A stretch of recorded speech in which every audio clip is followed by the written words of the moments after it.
You've officially tuned in to the Epiphany podcast, and I'm your host, Joanna Lynn. Thanks for joining me on my journey of spiritual growth, restoration, and most importantly, transformation. You've got a front row seat, so take my hand as we journey together. We're on the Epiphany, y'all.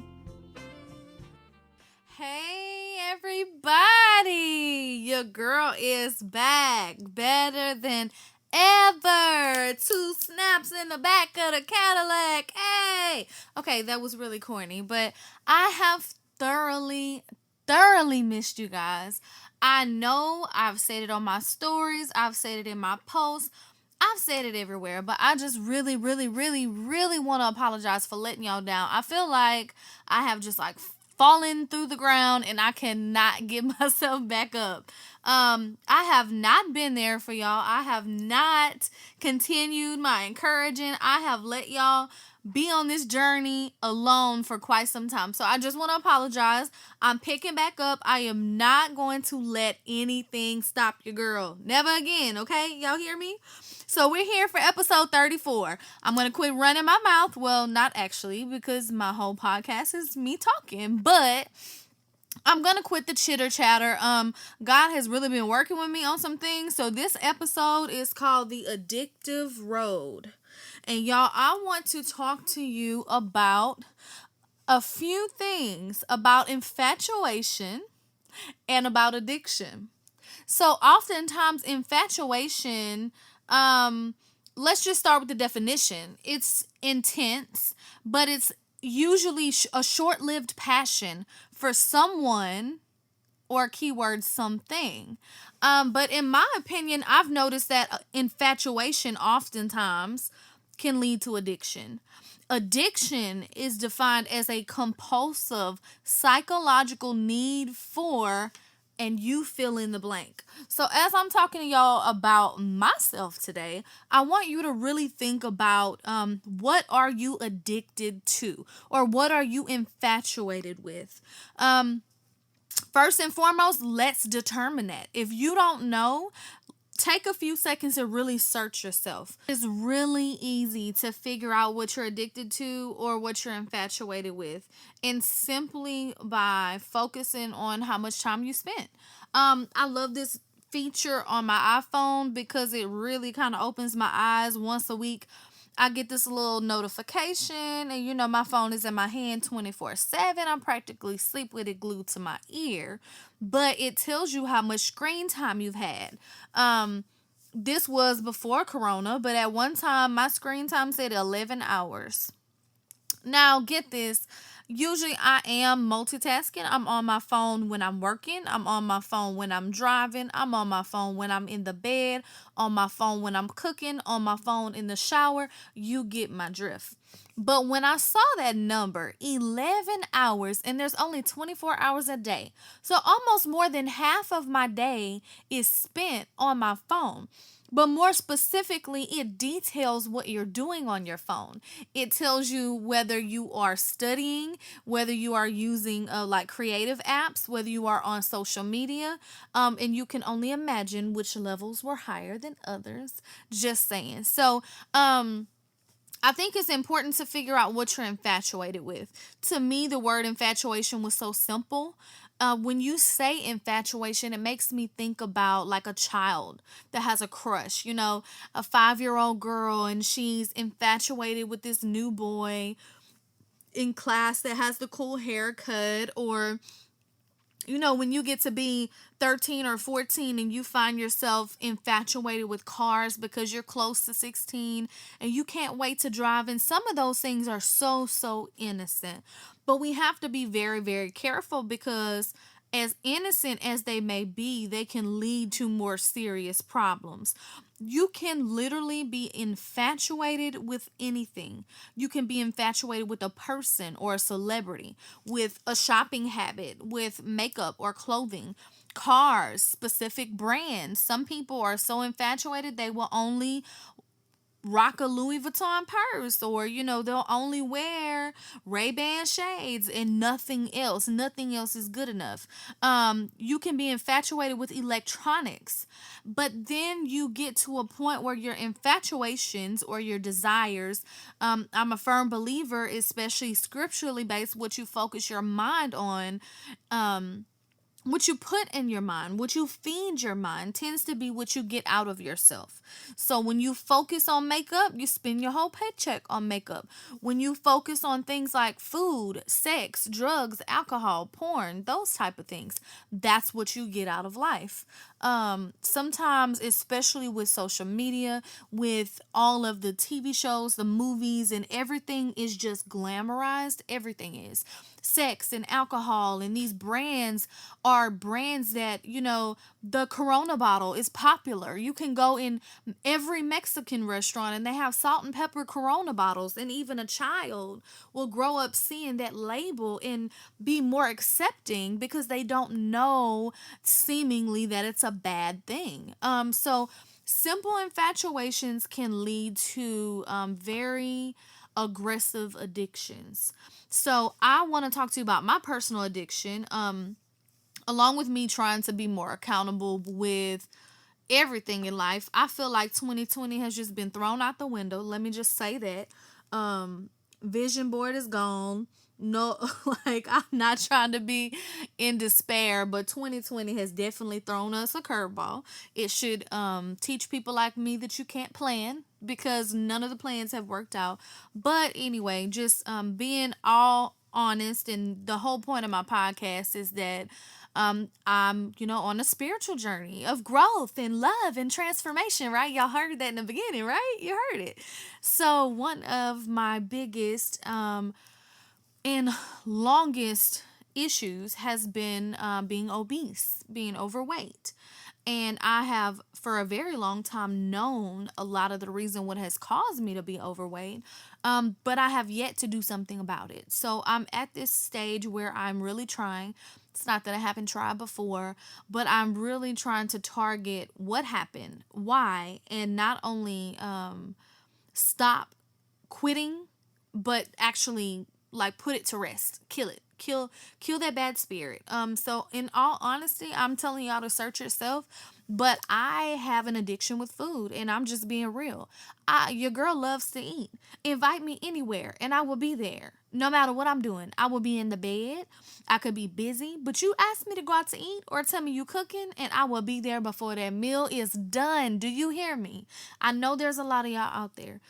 So this is definitely not intended to body shame anyone or to talk about how yes, I realize that I'm overweight and I'm unhealthy, and there's reasons I want to change that for my health, for my longevity, simply because the Word of God says your body is a temple. So there's so many different reasons why I want to get my health in order. It's not that I'm uncomfortable with my appearance, or feel inferior or less than, or any of those things. I am comfortable in this flubbery skin that I am in. Do you hear me? You have to love yourself, no matter how big, no matter how small. When I say that I want to lose weight and I want to be healthy, I'm not trying to be no stick. I like my curves. I mean, hello. Thick thighs save lives, you know what I mean? But I want to be healthy. So I realized that I had an addiction with food from a very young age. One of the first things that I recognized, so my parents separated when I was younger, when I was 6 to be exact. And my father, and I know I've said this before, I maybe saw him once a year, and that's just really giving him a pat on the back because it was less than that. But let's say once a year. He had a thing where he just loved to go out to eat. Now, my father was not unhealthy. He was a tall, slender man. I mean, I guess metabolism worked in his favor. Who knows? But most of the times when he would come to pick myself and my brother up, it was always to go to dinner, spend about an hour at the restaurant, drop us home. So if you can only imagine being a young girl and I can count several times where, it was 6:30, 7 o'clock at night. We had already been home from school, from practice, from whatever the case. My mom fed us. We were getting ready to relax or, start working towards the next day, packing our bags, whatever have you. And he was not very,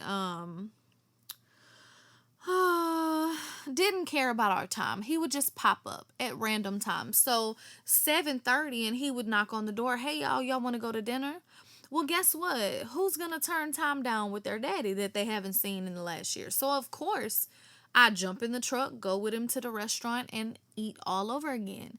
I think at some point I was afraid that if I ever said, "Well, daddy, I'm not hungry," that he would turn around and go home, that he would not spend that time. So it became a bonding point. Some of the only memories I have with my dad are eating at restaurants and enjoying a meal together. And that is very, very important. Mealtime with your family is so important. But you get to the point where you have to understand that you don't live to eat like me, but you have to eat to live. But we'll talk about that another day. So I found myself eating at the drop of a dime because my father was there and wanted to spend time with me. That was one thing I did wrong. Another thing was, we grew up without a lot. My mom was a single mom. She didn't cook a lot, but she sure knew how to pull up through that fast food line.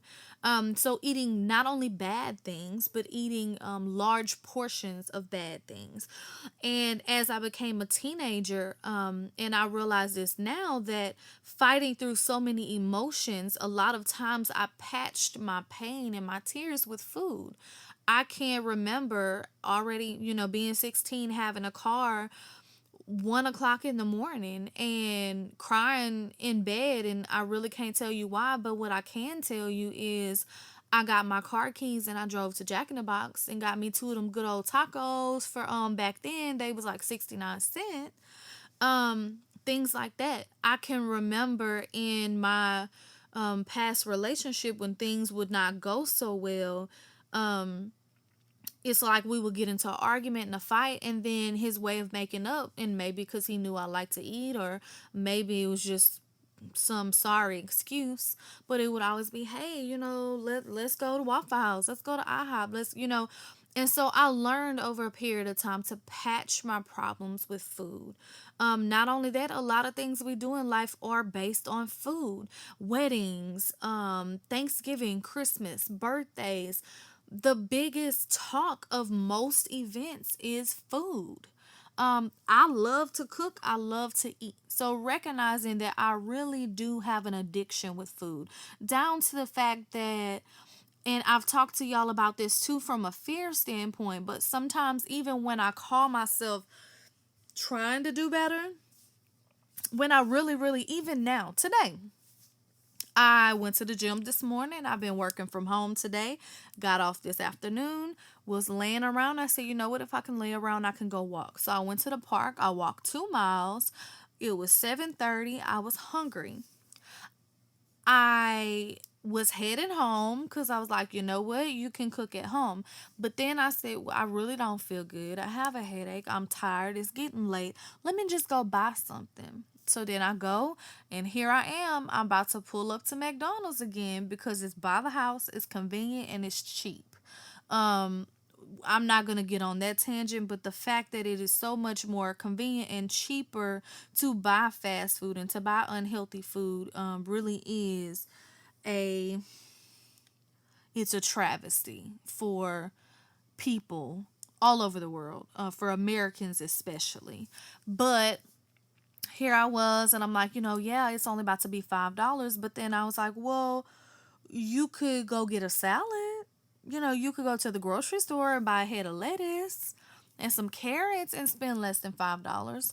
Or you could do like what I did. I ended up going to Smoothie King. Maybe not the best option, but definitely better than the one I was going to choose. But I have such a hard time choosing where I'm going to go and what I want to do. And it's not all just because of money. It's not all just because I'm afraid to make a decision, but because it is hard, extremely hard for me to put down food, to turn down food, especially foods that taste good. Like, who wants to say no to fried chicken? But my point is, so an infatuation can lead to an addiction, and it can lead you to a point where you're like me, 31, very unhealthy, pre-diabetic, hyperglycemic, blood sugars high, potential high blood pressure, overweight. Things like coming up my own stairs to my apartment are a difficult and daunting task for me. I get to the top, I'm out of breath. Getting on the floor. Some things about our bodies will wear away naturally, but some things are controlled. So for me, and this is just one of my problems, I talk to you guys about food, but really search yourself, search your environment, your life, your habits, and find out what you're addicted to. If you're addicted to, let's say, shopping, and husband's home for the night, kids are home, but you can't put down your phone because you're on every website checking out the deals, and you're missing out that quality time with your family because you're online shopping. The same thing with cars. You can never seem to save money because every time a new model comes out, you have to trade in a perfectly good car just to buy another one. Seemingly innocent things like food or clothing or things that are necessities can oftentimes be a product. We can be so infatuated with it that we become so passionate, we become so compulsive. It's a part of our everyday life, and then we become downright addicted. Some addictions are harder to break than others. Some addictions cause more effect on yourself and your family. Being addicted to drugs or alcohol is obviously, there's a lot more physical effects. There's a lot more difficulty trying to break away from those type of things. But you can be addicted. You can be addicted to a certain lifestyle, a certain emotion. I've met people before that are just sad all the time. It's like they wish to be sad. So you can be addicted to anything. But that's what I want to talk to you about, because any type of addiction, whether it seems normal or not, any type of addiction, anything that has a hold on you, anything that is taking control over you is unhealthy. And I simply want to say, why are you not infatuated with Jesus? Why are you not addicted to Jesus? For those 11 hours I was on my phone on social media in one day, I could have been worshiping. I could have been praying. I could have been studying. I could put down the chicken nuggets and pick up my Bible. Do you hear me? Romans 8, verses 37 through 39. And this is, when I say be infatuated with Jesus and be addicted to Jesus, it's because he's infatuated with you. Romans 8:11. Oh, these numbers. I'm sorry. Romans 8, verse 37 through 39. Okay. It says, in all these things, we are more than conquerors through him who loves us. For I am convinced that neither death nor life, neither angels nor demons, neither the present nor the future, nor any powers, neither height nor depth, nor anything else in all creation will be able to separate us from the love the love of God that is in Jesus Christ. So nothing on this earth, not even your unhealthy addictions, can separate you from the love of God. But what I want to challenge you today is, instead of taking that addictive road, instead of following that path and giving in to those urges, let's challenge ourselves to become infatuated with Jesus, to have intense, passion for him and for all that he's done for us. And let's even take it as far as being addicted to him, a compulsive psychological need for Jesus, for his love, for his word, for his comfort, for his peace, his guidance, his encouragement, all of the above. If I take my affections with food and with everything else, with social media, with influencers, with fashion, with weddings, everything that I'm infatuated with, everything that I'm addicted to, if I take those things away, subtract them from my daily life, from my sight, and focus on God. Fix your mind on the things that are above. You can be addicted to your problems. They can have a stronghold over you. I'm challenging you today, along with me, to pick out, and we're not going to target every single addiction, every single infatuation all at one time. We are human, but through Christ, we can do all things because he strengthens us. In our weakness, he is made perfect. So I want you to realize, and I'm preaching to myself, that 20 years of addiction is no match for the love of Jesus Christ. Jesus loves you that much. So let's take a moment and recognize what we've been devoting ourselves to, what we've been spending our time on. And let's take a turn. Instead of walking down the addictive road, let's turn and face Jesus. Let's focus on him. Let's fix our minds on him, fix our hearts on him, make our life before him, because that's what it is. That's what being a believer is, giving your life to Christ. So I'm not just giving my time, I'm not just giving my love, but I'm also giving my eating habits. I'm also giving my relationships. I'm giving my job. I'm giving my career, my finances. I'm giving my decisions.